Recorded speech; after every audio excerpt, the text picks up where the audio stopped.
Assalamualaikum. Hai. Saya Astria Novianti Nugroho akan menjelaskan cabang linguistik mikro 1. Fonologi dan morfologi.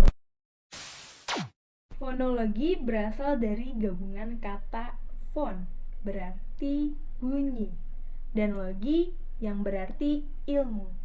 Pengertian fonologi berdasarkan arti adalah bidang ilmu linguistik yang mempelajari, menganalisis, dan membicarakan runtutan bunyi-bunyi bahasa. Jenis fonologi terbagi menjadi dua, fonologi umum dan fonologi khusus. Fonologi umum berarti jenis-jenis bunyi bahasa yang dibicarakan dalam beberapa atau kelompok bahasa tertentu. Fonologi umum adalah ilmu yang mempelajari bunyi-bunyi bahasa dari berbagai bahasa. Maksud adalah bunyi-bunyi bahasa itu dikaji untuk bahasa yang mempunyai kemiripan atau kesamaan. Fonologi khusus merupakan ilmu bahasa yang mempelajari bunyi-bunyi bahasa yang terdapat dalam satuan bahasa tertentu, atau dapat dipelajari bunyi-bunyi bahasa dalam dialek tertentu, atau dapat pula mempelajari bunyi-bunyi bahasa dalam subdialek tertentu. Perbedaan fonologi umum dan fonologi khusus terbagi menjadi dua aspek, yaitu objek studi dan bentuk penelitian. Dalam aspek objek studi fonologi umum lebih luas mencakup beberapa bahasa, kelompok bahasa, dan rumpun bahasa. Sedangkan fonologi khusus terbatas hanya satu bahasa, satu dialek, satu subdialek, bahkan dalam satu wilayah adat terendah seperti desa atau kampung yang memiliki bunyi bahasa khusus. Dalam bentuk penelitian, fonologi umum terdiri atas tesis, disertasi, dan penelitian dengan dana yang cukup besar. Dalam aspek bentuk penelitian, fonologi khusus yaitu skripsi, makalah, dan penelitian dengan dana yang terbatas. Ada 6 ruang lingkup fonologi. Yang pertama, fonologi dan sintaksis. Yang kedua, fonologi dan morfologi. Yang ketiga, fonologi dan semantik.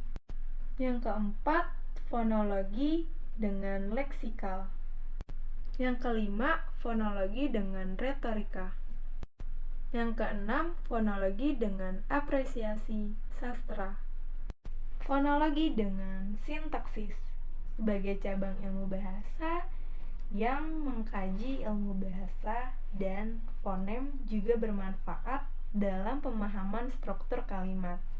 Artinya, pemahaman yang baik tentang fonem bahasa bisa membantu pemahaman sintaksis suatu bahasa.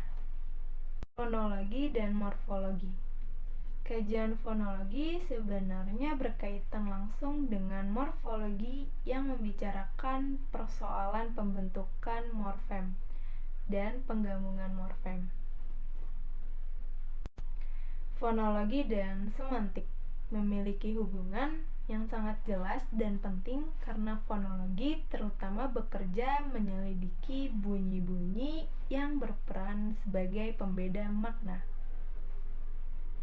Makna suatu kata, makna suatu kalimat, dan makna suatu paragraf.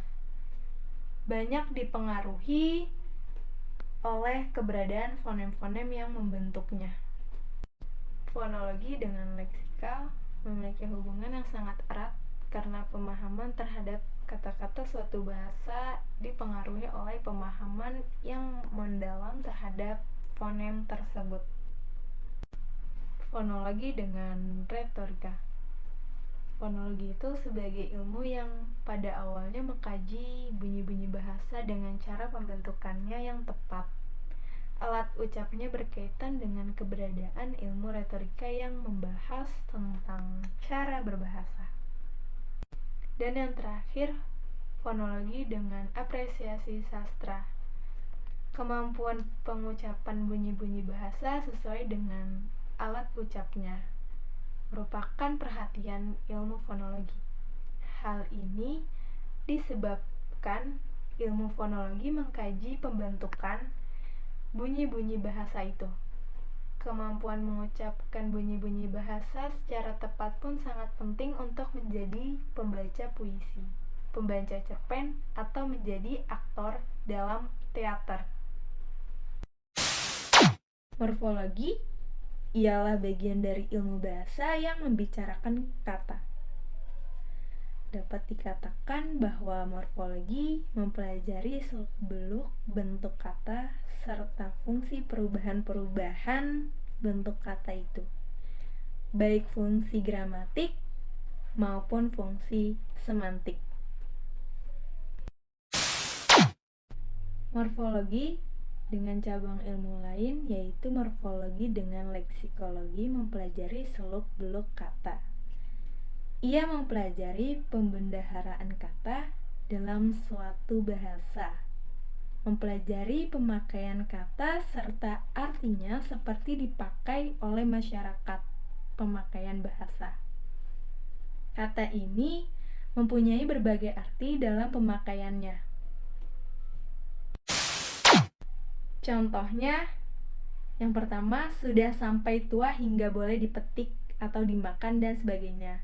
Misalnya, buah yang masak di pohon. Yang kedua, sudah jadi atau tentang masakan. Misalnya, meskipun sudah sejam direbus, belum masak juga ubi ini. Yang ketiga, sudah selesai, sudah dipikirkan. Misalnya, adonan ini belum masak. Yang keempat, mengolah, membuat penganan. Misalnya masak kue lapis. Morfologi dan etimologi. Jika di bidang arti ada pendekatan antara morfologi dan leksikologi, maka di bidang bentuk ada pendekatan antara morfologi dan etimologi. Ilmu etimologi ialah ilmu yang mempelajari seluk-beluk asal sesuatu kata secara khusus. Contohnya, yang pertama, di samping kata kena terdapat kata berkenaan. Di samping kata ia ada kata dia, yang, dannya. Di samping kata tuan terdapat kata Tuhan. Morfologi dan sintaksis. Sintaksis adalah ilmu yang mempelajari hubungan antara kata, frasa, klausa, kalimat yang satu dengan kata, frasa, klausa, kalimat, dan wacana. Kata dalam morfologi merupakan satuan paling besar, namun dalam sintaksis merupakan satuan yang paling kecil. Sebagai contoh kalimat, ia akan mengadakan perjalanan jauh. Kata ia terdiri dari satu morfem. Kata akan terdiri dari satu morfem. Kata mengadakan terdiri dari 3 morfem. Ialah mengadakan. Kata perjalanan terdiri dari 2 morfem. Ialah per, an, dan jalan. Kata jauh terdiri dari 1 morfem. Terima kasih yang sudah menonton. Semoga ilmunya bermanfaat. Jangan lupa komen, like, and subscribe.